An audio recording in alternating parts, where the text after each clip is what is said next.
हिंदू अधिनियम 2005 आया हुआ है, बहुत पहले का आया है 2005 में, और उसमें स्रोत है, कहाँ से लिया गया है, reflection on my family Anjali Monteiro, ठीक है, जो कि मुंबई से हैं। इन्होंने लिखा है कविता कि एक बेटी की चाह, ठीक है, एक बेटी की चाह जो है वो टाइटल है। अब सुनिएगा इसमें क्या है।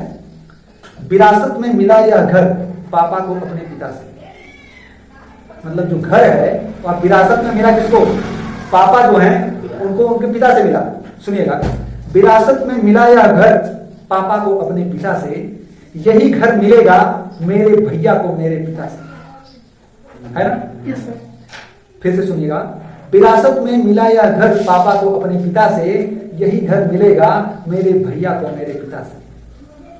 पर मैं और मेरी माँ हमारा क्या, मतलब वह बेटी कह रही है, वह लड़की कह रही है कि पर मैं और मेरी माँ हमारा क्या, हमारा क्या।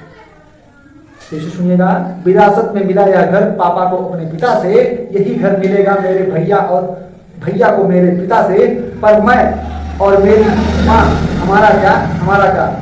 बता दिया गया है मुझे, बता दिया गया है मुझे, पिता के घर में हिस्से की बात औरतें नहीं किया करती। क्या बताया गया है, बता दिया गया है मुझे कि पिता के घर में हिस्से की बात औरतें नहीं किया करती, लेकिन मुझे चाहिए एक घर अपना, बिल्कुल मेरा अपना, नहीं चाहिए दहेज में रेशम और सोना।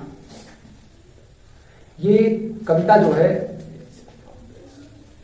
एक बेटी की चाह, अर्थात एक लड़की जिसकी शादी हो जाती है, ठीक है, बिटिया की चाह इसमें लिखा गया, एक बिटिया की चाह, ठीक है, उसमें ये चीजें लिखी गई हैं और ये हकीकत भी है और चाहिए भी सबको कि। और ये अधिनियम जब आया, हिंदू अधिनियम धारा 2005 है, तब से बेटियों को, ठीक है, अर्थात पुत्रों को, बेटियों को और बेटों को, अर्थात पुत्र और पुत्रियों को, साथ ही साथ माँ को जो जमीन होता है उसमें बराबर का हक जो है इन लोगों को प्राप्त कराया गया, ठीक है।